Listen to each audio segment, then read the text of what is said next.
Hello everyone, कैसे हैं आप सभी। स्वागत है आप सभी प्यारे मित्रों का आपके अपने यूट्यूब चैनल इंग्लिश एक्सपर्ट पर। प्यारे दोस्तों, हमने पिछली वीडियो में आपको कुछ अंग्रेजी के ऐसे शब्द सिखाए थे जिनके बिना अंग्रेजी ना तो आप बोल सकते हैं ना तो आप अंग्रेजी पढ़ सकते हैं। तो आज की इस वीडियो में भी कुछ ऐसे ही शब्द सिखाऊंगा जिनके बिना अंग्रेजी बोलना पढ़ना बिल्कुल मुश्किल है। ठीक है, तो इस वीडियो को पूरा देखिएगा। सारे शब्द आपको एक एक करके बहुत ही अच्छी तरीके से समझाऊंगा। और अगर आपको यह वीडियो अच्छा लगे दोस्तों तो लाइक कर दीजिएगा और चैनल पर नए आए हैं तो सब्सक्राइब भी कर लीजिएगा। ठीक है, देखिए तो सबसे पहले आप यहाँ देखिएगा, लिखा है इंग्लिश इसके बिना बोल ही नहीं सकते हैं। 100% गारंटी है, इसके बिना अंग्रेजी नहीं बोला जा सकता है। ठीक है, तो चलिए हम इसका थोड़ा कलर बदल लेते हैं, उसके बाद हम आपको सिखाते हैं कि कैसे इन्हें बोला जाएगा, कैसे पढ़ा जाएगा। ठीक है, देखिए तो सबसे पहला शब्द क्या लिखा है मेरे भाई, CAN। तो पहले हम आपको सिखाएंगे कि इन्हें पढ़ा कैसे जाता है, यानी इसका प्रोनाउंसिएशन क्या होता है, उच्चारण क्या होता है, फिर इनका हिंदी अर्थ भी आपको समझाएंगे, फिर इन्हें सेंटेंस में कैसे प्रयोग करके बोला जाता है यह भी आपको समझाएंगे। ठीक है, देखिए तो CAN इसे पढ़ा जाता है दोस्तों कैन। CAN इसे पढ़ा जाता है दोस्तों कैन। ठीक है, इसे पढ़ेंगे कैन। इस कैन का हिंदी अर्थ होता है सकना। क्या हो जाता है मेरे भाई, सकना होता है। ठीक है, जैसे हम लोग बोलते हैं ना कि मैं यह कर सकता हूँ, मैं पढ़ सकता हूँ, मैं वहाँ जा सकता हूँ, मैं खाना खा सकता हूँ, मैं इसे चला सकता हूँ, इस तरीके से बोलते हैं ना। तो वह जो सकता हूँ बोलते हैं उसके लिए आप कैन का यूज़ करेंगे। ठीक है, जैसे आई कैन गो देयर, मैं वहाँ जा सकता हूँ। आई कैन गो देयर, मैं वहाँ जा सकता हूँ। ठीक है, इस तरीके से। आई कैन ईट दिस, मैं इसे खा सकता हूँ। आई कैन ईट दिस, मैं इसे खा सकता हूँ। आई कैन प्ले हियर, मैं यहाँ खेल सकता हूँ। आई कैन प्ले हियर, मैं यहाँ खेल सकता हूँ। समझ गए ना। तो जो कैन होता है वह आपकी क्षमता को बताता है कि आप यह काम कर सकते हैं। समझ गए ना। समझ आ रहा कि नहीं आ रहा दोस्तों। अगर आपको कोई भी बात ना समझ आए तो आप हमें नीचे कमेंट बॉक्स में लिख दीजिएगा कि सर हमें यह बात नहीं समझ आती है। ठीक है, तो हम आपको वह चीज़ ज़रूर समझाने का प्रयास करेंगे ताकि आपका डाउट क्लियर हो पाए। आगे देखिए, लिखा है COULD, इसे पढ़ा जाता है दोस्तों कुड। जैसे कैन मतलब होता है सकना, वैसे ही हो जाता है कुड मतलब सका। मतलब अगर पास्ट की बात करनी होगी तो हम कुड बोलेंगे। ठीक है, जैसे मैं वहाँ नहीं जा सका, I could not go there, मैं वहाँ नहीं जा सका, I could not go there. समझ गए ना। मैं नहीं खा सका, आई कुड नॉट ईट। समझ गए ना, इस तरीके से आप बोलेंगे। मैं नहीं खेल सका, आई कुड नॉट प्ले। मैं नहीं पढ़ सका, आई कुड नॉट रीड। समझ गए ना। तो यह कुड का मतलब हो गया सका। पास्ट में बातें करेंगे तो बोलेंगे कुड। अब प्रेजेंट में बोलना होगा तो कैन बोल सकते हैं। ठीक है, अगला शब्द है MAY, इसे पढ़ा जाता है दोस्तों मे। MAY इसे पढ़ेंगे मे। इस मे का हिंदी अर्थ हो जाता है दोस्तों सकना।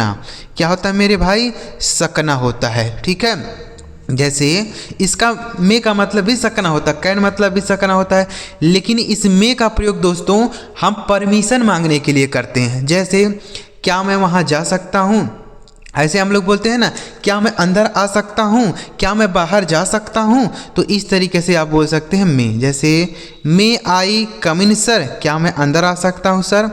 मे आई कम इन सर, इस तरीके से बोलते हैं ना। स्कूल में हम लोग क्या बोलते हैं, मे आई कम इन सर, क्या मैं अंदर आ सकता हूँ श्रीमान।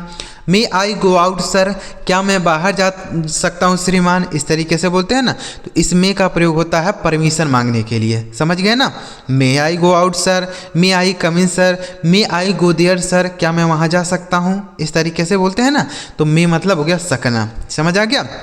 अब देखिए, मे का ही यहाँ पास्ट फॉर्म होता है माइट। क्या हो जाता है, माइट। जैसे कैन का पास्ट फॉर्म क्या होता है, कुड होता है, वैसे ही मे का पास्ट फॉर्म हो जाता है माइट, मतलब हो जाता है सका।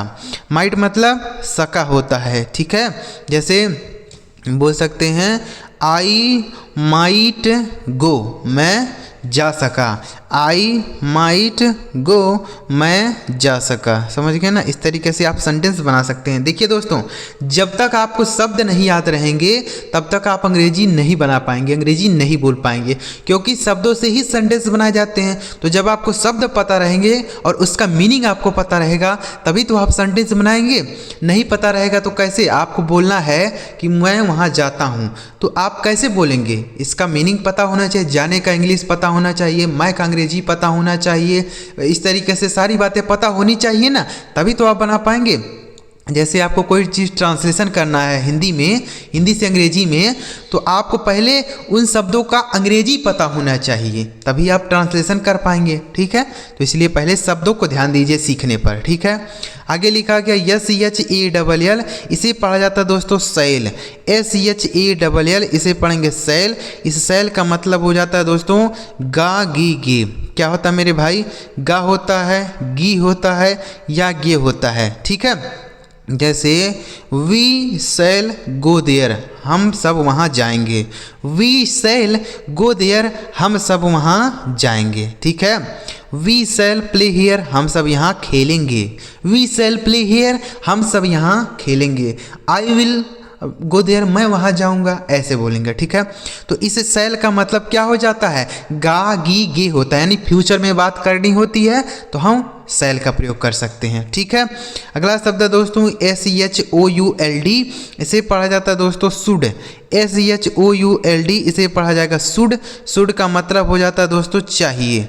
शुड मतलब चाहिए होता है। ठीक है, जैसे यू शुड गो देयर, तुम्हें वहाँ जाना चाहिए। यू शुड गो देयर, तुम्हें वहाँ जाना चाहिए। समझ गए ना, इस तरीके से। यू शुड प्ले हियर, तुम्हें यहाँ खेलना चाहिए।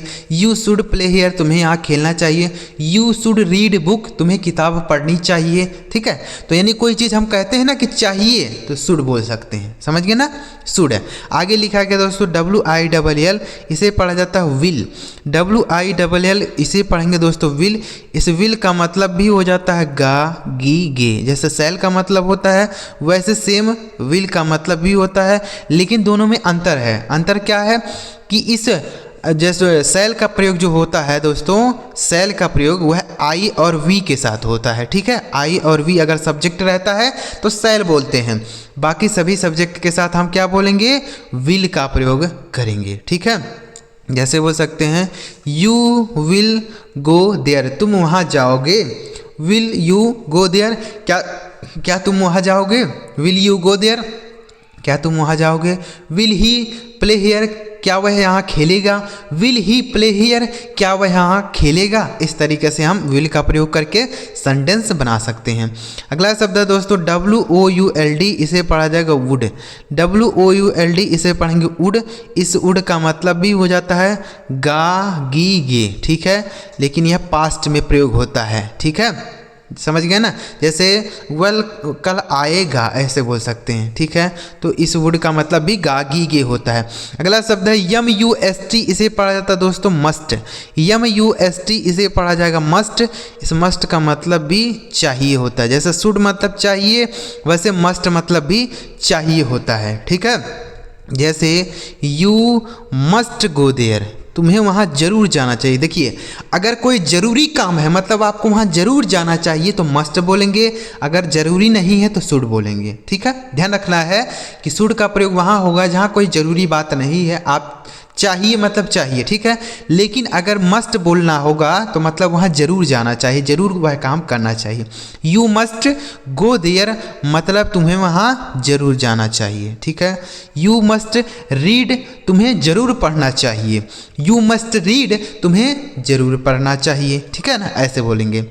आगे देखिए दोस्तों, अगला शब्द है DID, इसे पढ़ा जाता है डिड। DID इसे पढ़ेंगे दोस्तों डिड। इस डिड का मतलब हो जाता है किया। क्या होता है? किया। देखिए, अगर यह डिड मेन वर्ब के रूप में आता है तो इसका मतलब हो जाता है किया। ठीक है, लेकिन अगर यही हेल्पिंग वर्ब के रूप में प्रयोग होता है तो इसका मतलब नहीं होता है। जैसे he did not know him, he did not know him, वह उसे नहीं जानता है। He did not know him, वह उसे नहीं जानता है। ठीक है, तो यहाँ पर देखिए डिड का मतलब किया नहीं हो गया। ठीक है ना, इस डिड का मतलब क्या हो गया, किया, यानी यहाँ पर किया नहीं होगा, इस डिड का मतलब हो गया यहाँ कुछ नहीं होगा। लेकिन अगर आप ऐसे बोलते हैं कि ही डिड हिज वर्क, उसने अपना काम किया, ही डिड हिज वर्क, उसने अपना काम किया, तो यहाँ डिड का मतलब क्या हो गया, किया। समझ गए ना। आगे देखिए अगला शब्द है डी ओ, इसे पढ़ा जाएगा डू। इस डू का मतलब भी हो जाता है करना, लेकिन अगर यही हेल्पिंग वर्ब के रूप में आती है तो इसका मतलब हो गया कुछ नहीं होगा। ठीक है, तो इसका मतलब कुछ नहीं होगा। जैसे ही, ऐसे ही के साथ प्रयोग नहीं होगा। आई डू नॉट प्ले, मैं नहीं खेलता। आई डू नॉट प्ले, मैं नहीं खेलता। तो यहाँ कहीं करना मीनिंग निकला नहीं, निकला ना। तो अगर हेल्पिंग वर्ब के रूप में आ जाती है तो इसका मतलब हम नहीं निकलता है। ठीक है, याद रखना है। आगे देखिए डी ओ ई एस, इसे पढ़ेंगे दोस्तों डज। डज मतलब क्या हो जाता है, करना। जैसे डू मतलब करना, वैसे डज मतलब भी करना। इसका प्रयोग हम देखिए एक वचन सब्जेक्ट के साथ करते हैं, इसका प्रयोग हम बहुवचन सब्जेक्ट के साथ करते हैं। ठीक है, जैसे ही डज हिज वर्क, वह अपना काम करता है। ही डज हिज वर्क, वह अपना काम करता है। लेकिन अगर यही डज हेल्पिंग वर्ब के रूप में आती है तो इसका मतलब कुछ नहीं होता है। जैसे he does not play here, वह यहाँ नहीं खेलता है, तो डज का मीनिंग निकला ही नहीं। ठीक है, आगे देखिए अगला शब्द है एल ई टी, इसे पढ़ा जाता है दोस्तों लेट। एल ई टी, इसे पढ़ा जाता है दोस्तों लेट। इस लेट का मतलब हो जाता है दो। लेट मतलब दो, कैसे, जैसे देखिएगा मुझे जाने दो, लेट मी गो। मुझे जाने दो, लेट मी गो। मुझे खेलने दो, लेट मी प्ले। मुझे बैठने दो, लेट मी सिट। तो यह जो दो बोलते हैं हम लोग ना, मुझे बैठने दो, मुझे सोने दो, मुझे खाने दो, मुझे खेलने दो, मुझे पढ़ने दो, तो यह जो दो बोला जाता है उसके लिए आप लेट का यूज़ करके बोल सकते हैं। ठीक है ना, याद रखना है कि लेट का प्रयोग हम करने के लिए क्या करेंगे, दो बोलने के लिए करेंगे। जैसे लेट मी ईट, मुझे खाने दो। समझ गए। आगे देखिए अगला शब्द है एन डबल ई डी, इसे पढ़ा जाता है दोस्तों need. N double E D, इसे पढ़ा जाएगा नीड। इस नीड का हिंदी मतलब हो जाता है ज़रूरत। नीड मतलब ज़रूरत होता है। ठीक है, जैसे आई नीड दी मनी, मुझे पैसों की ज़रूरत है। आई नीड दी मनी, मुझे पैसों की ज़रूरत है। आई नीड दी बुक्स, मुझे किताबों की ज़रूरत है। आई नीड द बुक्स, मुझे किताबों की ज़रूरत है। समझ गए। आई नीड द क्लोथ्स, मुझे कपड़ों की ज़रूरत है। आई नीड द क्लोथ्स, मुझे कपड़ों की ज़रूरत है। आगे देखिए लिखा है डी ए आर ई, इसे पढ़ा जाता है दोस्तों dare. D A R E, इसे पढ़ेंगे डेयर। मतलब हो जाता है हिम्मत। डेयर मतलब हिम्मत होता है। ठीक है, जैसे हाउ डेयर यू, तुम्हारी हिम्मत कैसे हुई। हाउ डेयर यू, तुम्हारी हिम्मत कैसे हुई मुझे छूने की। How dare you to touch me, तुम्हारी हिम्मत कैसे हुई मुझे छूने की। How dare you to go there, तुम्हारी हिम्मत कैसे हुई वहाँ जाने की। How dare you to read this, तुम्हारी हिम्मत कैसे हुई इसे पढ़ने की। ठीक है, ऐसे बोलेंगे। समझ आ गया ना। तो डेयर का मतलब क्या हो गया, हिम्मत। तो एक बार इनको हम रिवाइज करते हैं, देखिएगा सी ए एन, इसे पढ़ा जाता है कैन मतलब सकना। C O U L D could मतलब सका। एम ए वाई में मतलब भी सकना। M I G H T might मतलब भी सका। S H A double L shall मतलब S H A double L shall मतलब गा गी गे। S H O U L D should मतलब चाहिए। W I double L will मतलब भी गा गी गे। W O U L D would मतलब गा गी गे होता, पास्ट में बोलेंगे। M U S T must मतलब जरूर चाहिए। डी आई डी रीड मतलब किया। डी ओ डू मतलब करना, एक वचन के साथ नहीं बहुवचन के साथ होता है। D O E S does मतलब करना, एक वचन सब्जेक्ट के साथ आएगा। एल ई टी लेट मतलब दो। N double E D need मतलब ज़रूरत। D A R E dare मतलब हिम्मत।